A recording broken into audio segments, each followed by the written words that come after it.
Hello, this is Nigel Topping. I'm the UN High-Level Climate Action Champion, and I'm just about to dive into the FT's very serious game to see how I can do in keeping the world below 1.5 degrees of warming to avert the worst of catastrophic climate change. And here we go, play.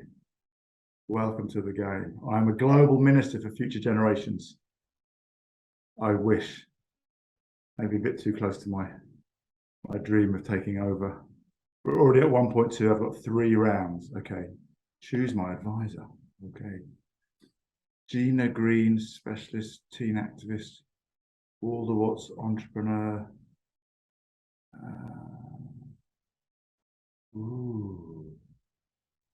I don't think I need David the businessman, because I think I've got that in a politician. I'm going to go for the behavioural change for future generations. I reckon I've got the technology in the business that I can handle. Round 1, 100 effort points. Okay, here we go. 2022. Boom. Electricity. Choice: stop all new coal plants globally and close those in wealthy countries. Phase out coal plants in wealthy countries. Let them off. Oh, this is obvious. I mean, this is huge. Stop. I know it's the most points. I might run out of points, but we've got to stop all coal now. This is very much in line with the race to zero and the revised criteria, making sure that nobody finances any new coal. So, boom, 10 points gone. Coal ended. Investing in innovation. Okay. Cutting emissions in all areas needs new technologies. Each innovation costs 5 points. And you double your investment if your choices take off. Green hydrogen is definite. That's a huge issue. We know that's going to be like 20%. Carbon capture is very skeptical of. Sustainable fuel for electric vehicles and sustainable fuel. I'm going for 3. I don't think reforestation using drones is really a big deal. Roads made of solar panels, the gimmick. Carbon capture, minor role. Good decision. Okay, we'll see. Next question. Transport. Ban all global sales of traditional cars by 2035.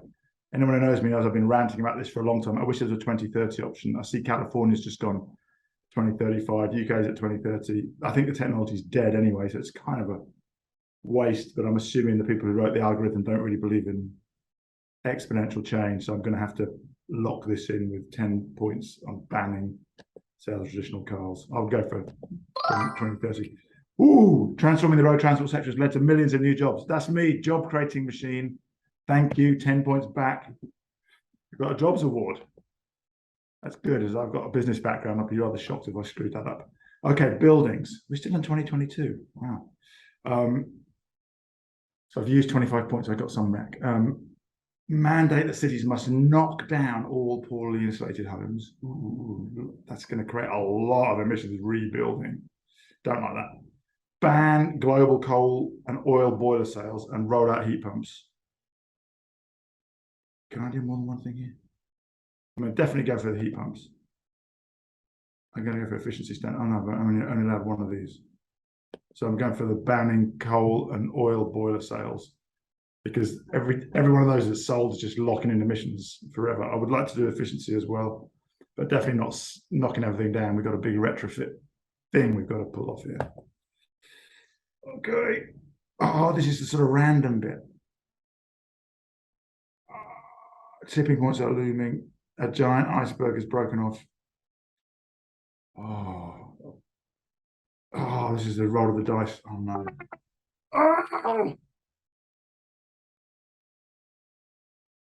Oh, that's not, well, that's life, right? We don't, so many uncertainties here, a lot of them bad. Okay, still round 1. Industry. Cement, steel, glass. Give financial breaks to people who recycle their small electronics. Waste of time. Ban disposable coffee cups. Demand that 40% of steel and 50%.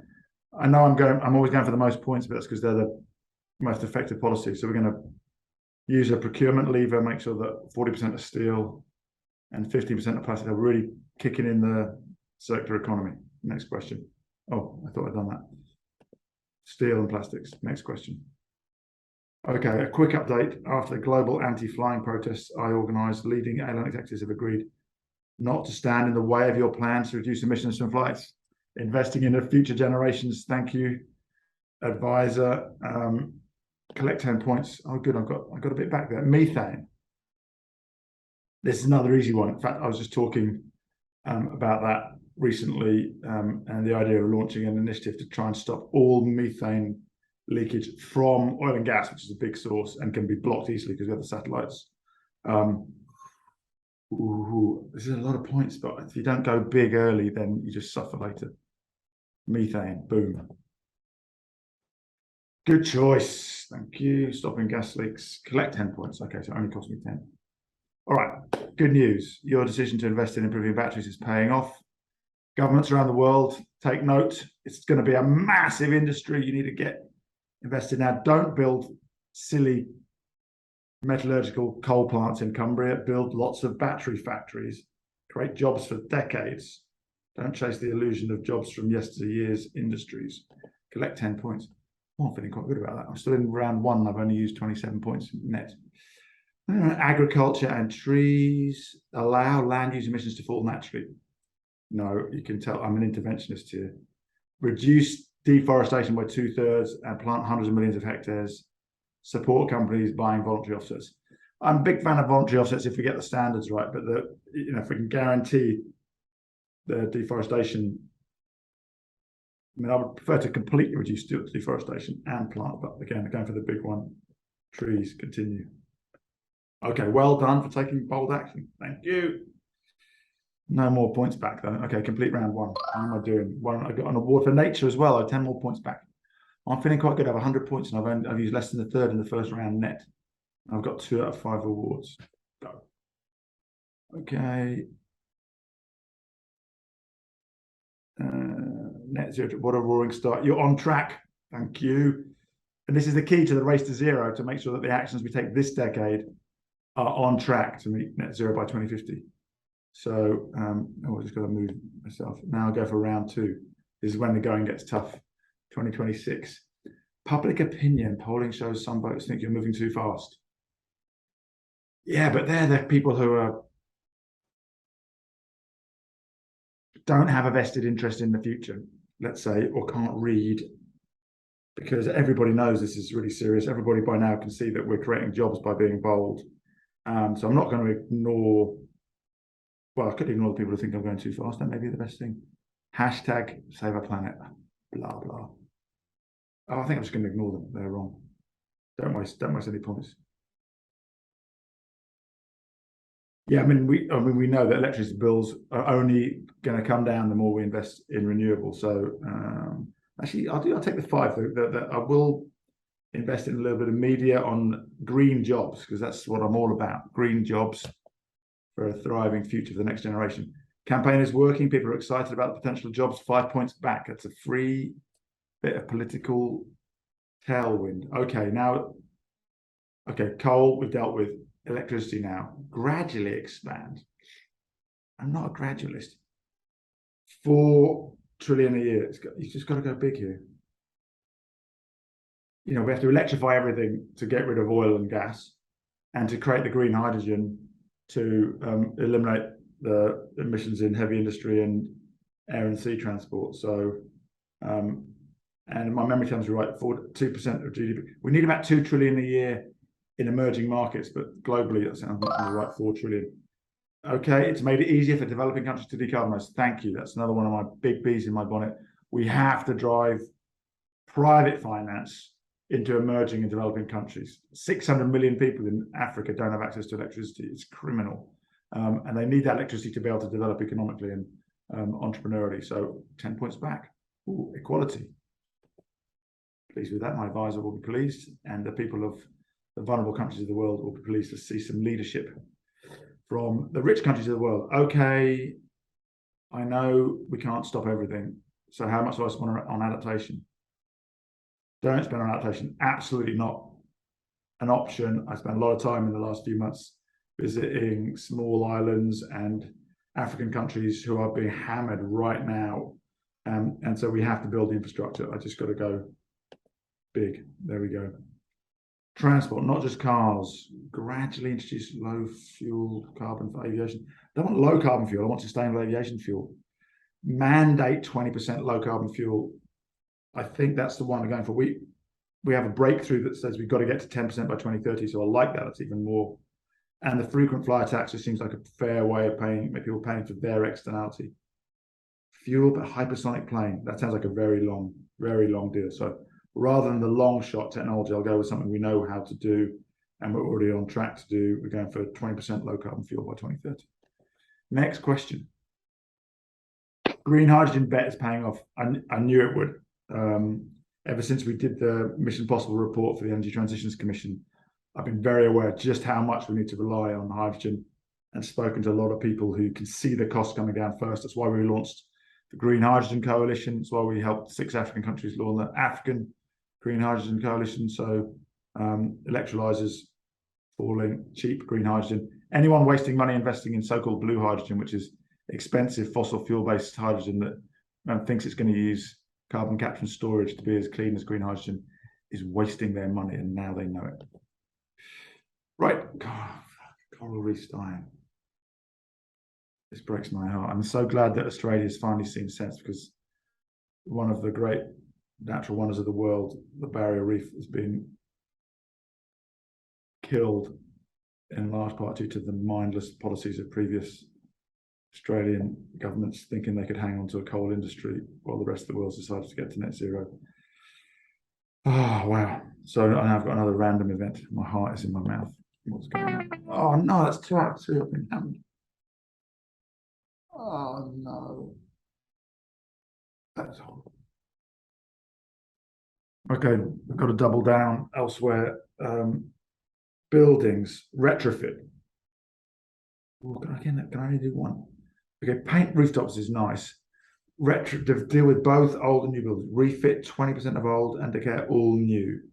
Yeah, well, again, I would go for more than 20% of old. This is the biggest job creator, right? It's a no-brainer.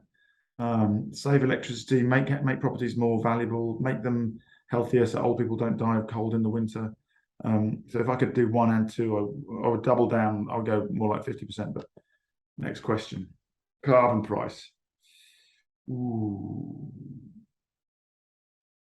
Economic incentives can also cut polluters in Europe are paying about 100 for every ton that is released. Do you want to set a global carbon price? Yeah, I mean, it doesn't always work. It's not a silver bullet. I think 1,000 is more than is needed. So I'm actually not going to go for the biggest here. I think $250 a ton will be enough to trigger investment in all sectors, and then I don't waste valuable public resources and political capacity frightening people away. So surprising myself here by not going for the biggest one. I've still got plenty of points left. 30, excellent. Carbon prices prompting business and investors to back. Thank you. Global acceptance of the price. That's why I didn't go for 1,000. You get a pushback, then you have a kind of gilet jaune situation where you lose all your political mandate. So far, it feels like I've got lots of backing here. Oh, growth. There you go. 10 points. Fantastic. As Nick Stern says, getting to net zero is the only growth story of the 21st century. So glad that the game backs that. Okay, industry, recycling. Invest in reducing industry emissions such as through carbon capture and storage. Okay, not going to commission a research project. There's tons of stuff going on in steel, so that's a waste of time. Make cement and aluminium more efficient. No, I hate that. So that's really sort of wishy-washy, isn't it? Invest 200 billion annually. I mean, again, that's the big one. We know we've got to make steel using hydrogen. I think our breakthrough says we need 100 green steel plants by 2030. So more support into that. My thinking is that most of the support needs to go into making steel using hydrogen, but a little bit into the CCS. Okay, so I'll go for that and continue. 43, your decision to invest in aviation is starting to pay off. More planes. Excellent, excellent, excellent. And I hope people are choosing not to fly in companies that aren't investing in the technology. Oh, look at that big bend of the curve down. On track still to reach net zero. Millions of hectares being rewilded. Fantastic. Methane, we knew that gas pipeline leaks is a huge source. And we measure methane over a 100-year average, but really most of its impact in the first 20 years. So this is why I really want to just go big on methane. And we've won awards for responsible growth and increasing equality and the jobs, right? Which is crucial, again, if we want to keep the political support. So round 3, the last 20 years. Here we go. Reports suggest previous decisions by global minister, that's me, are going to have a significant impact. Yeah, they're going to make it a lot cheaper.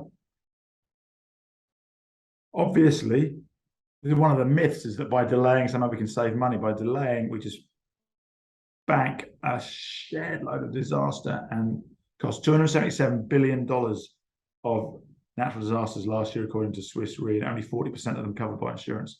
And that's only going one way. It's growing faster than GDP. Electricity must be the core. How do you want it to be generated? Renewables, duh. Renewables, includes fossil fuels, includes, so, well, I would go for 0 by 2050. Reason I'm going to go for the maximum again. I've got some points in the bank there because of all the love coming back for growing jobs and saving people's lives around the world. I just don't think nuclear is going to be a big part of the game by then. It's so expensive and so slow, and we know how to use renewables at scale and deal with intermittency using interconnectors, demand response management, and storage of various sources. Obviously batteries, but also green hydrogen. There's some pretty funky new sources of storage, like using old mines, maybe salt water as a way of storing energy. So I'm going to go big because this could be the last roll of the dice in my career. Carbon Valley residents have been calling for cleaner air, shadier public spaces, and green travel options. They must be happy. We're starting to see the benefits of the decision to invest in adapting. Thank you. I mean, come on. Anyone who thinks we can wait to adapt is kind of nuts. Just this year, floods, forest fires all over the world, droughts, horrible impact on food, exacerbating the impact of the war. 15 points. Oh, I'm going to have points in the bag at the end of it. Again, tipping point that I can't control as a result of all the crazy cutting of forests up to now. I did see today that Lula has said, the candidate for the Brazilian presidency, that he would not allow one more tree to be cut. So let's roll the dice. Let's hope that we don't get hit by this. Oh no, got another Bolsonaro in power. Got to send support. 5 points. I'd send 10. These are the lungs of the world. Feeling quite stressed out now. These tipping points, which are out of the control of politicians, even the Minister for Future Generations, they're really gut punches. Especially because we knew that they were coming if we didn't act early enough. So this is why people are outraged. It's really why anyone who can read should be outraged, because you can read the science, the simple summaries from scientists, and be mad at your predecessors, but then take this kind of action. Okay, road transport's on the rise. How will we deal with it? Tunnels under cities to reduce traffic jams. No, what a waste of money. Push for electric vehicles to make it almost half cars. I mean, this. I think the game's already out of date, frankly, because basically all cars are going to be electric by 2050 because the technology's just races running and being won. But I'm going to go all new buses, vans, and lorries, and all new buses should be electric in the next 5 years, really, because technology's there. The total cost of ownership's already there. Vans and lorries in the next 10 years, and cars 2030 to 2035. So we've got to go big here. We've got some goodwill in the bank. Yes, thank you. And as Sadiq Khan, the Mayor of London, tells us, there's a bunch of cities who've halved the level of toxic air pollution in the last 10 years by taking action on congestion and forcing the pace on decarbonisation. This is one of those shocking things that the most vulnerable, the young generations, are having their lungs attacked by the lazy policies of governments and mayors who are not acting to accelerate this transition. So good job, we got 10 back. Oh, full suite of awards. Feeling my chances of re-election coming up. But I'm a big fan of term limits, so I'm going to have to just go fade away and let the next generation come in. Big heat wave. Another 20 million, more than a million people are vulnerable. Wow. This is the chapter 1 of Kim Stanley Robinson's Ministry for the Future, which my ministerial title is clearly modelled on. I'm going to go and live there and work on greening the city and implementing zero carbon air conditioners and getting rid of all those toxic cars ASAP. Here we go. Okay, looks like forward planning means the city is adapting. Heat shelters. Yeah, collect 15 points. Oh, I'm going to add. I don't think I could have spent more or anything. Boldness is paying off. Diet. Ooh. That's not kind of tame. Invest in research. That's happening anyway. If you read the Rethink X report on the future of proteins, they suggest that by 2030, half of American intensive cow rearing prairies will be empty because the cost of lab-produced proteins is just going down exponentially. I don't think we need to go so that all protein comes from insects. Some of it will. It's already happening. But I think the best thing is promote plant-based foods. I would go further and promote, again, I would spend 10 points and promote plant-based foods to reduce meat and dairy, but also accelerate investment in laboratory-produced proteins, which use exactly the same processes as go on in the guts of cows, but don't use cows or land. So we're going to go for the biggest one we can, but I'm gonna write to the FT and ask them to give some bolder options so that we can do a better job. Okay, collect 5 points. Right decision. Yeah, I know that. Livestock's horrible, right? Just massive water intake. Look at all the droughts now. A lot of it is because we're growing protein to very inefficiently produce protein. So we take, I can't remember the figures, something like 10 kilos of vegetable protein to make a kilo of beef. It's just bad business. Okay, buildings, emissions have fallen, but not by enough. How will we get them to zero? More plants in their homes and gardens.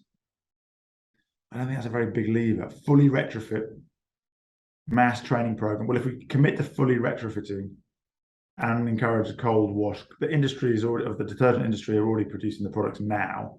So again, this is kind of lazy by the FT. We could go faster than this.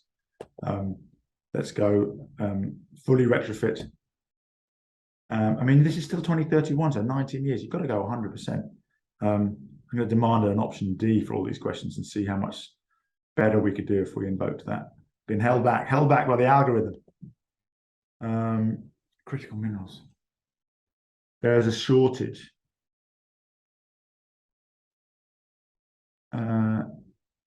Well, I'm not going to go for a mission to Mars. That's a kind of very expensive, very, very, very long. But I don't think there's a role for policy here. I think research into new and recycled materials. Again, I would go for a different policy lever of like mandating a level of recycling. We already have some of that circular economy regulation in UK and Europe and elsewhere. So again, I think the options here are not, they don't cover the full suite of levers that policymakers are considering today. And considering this is 2031, when people are going to be much more panicked by extreme weather, I think there should be bolder options. So if anyone from the FT is watching me, I'm going to suggest we do a version 2.0 with the high-level champion D option, so we can go faster. Next question. Oh, choose it. So I'm going for invest in research. I think Mars is just too long-term. Shortage is subsiding. Thank you. All right. Industry emissions are the hardest. What will you do to cut them? Build. I don't need to build state-of-the-art steel mills. Industry is already doing that. We just need to expand the use of green hydrogen. National goals to increase. Well, I'm going to go for the biggest one, and they don't have all have numerical goals, but we massively need to ramp up green hydrogen. So I'm going for that as the most impactful. Made it to 2050. Okay, so I haven't been kicked out of office. Dystopia hasn't gone up in flames. I've been hit by a couple of nasty tipping points, but I've got to net zero. Have we done? No, difficult path. New jobs, cleaner air. What's the temperature? 1.2, 1.42.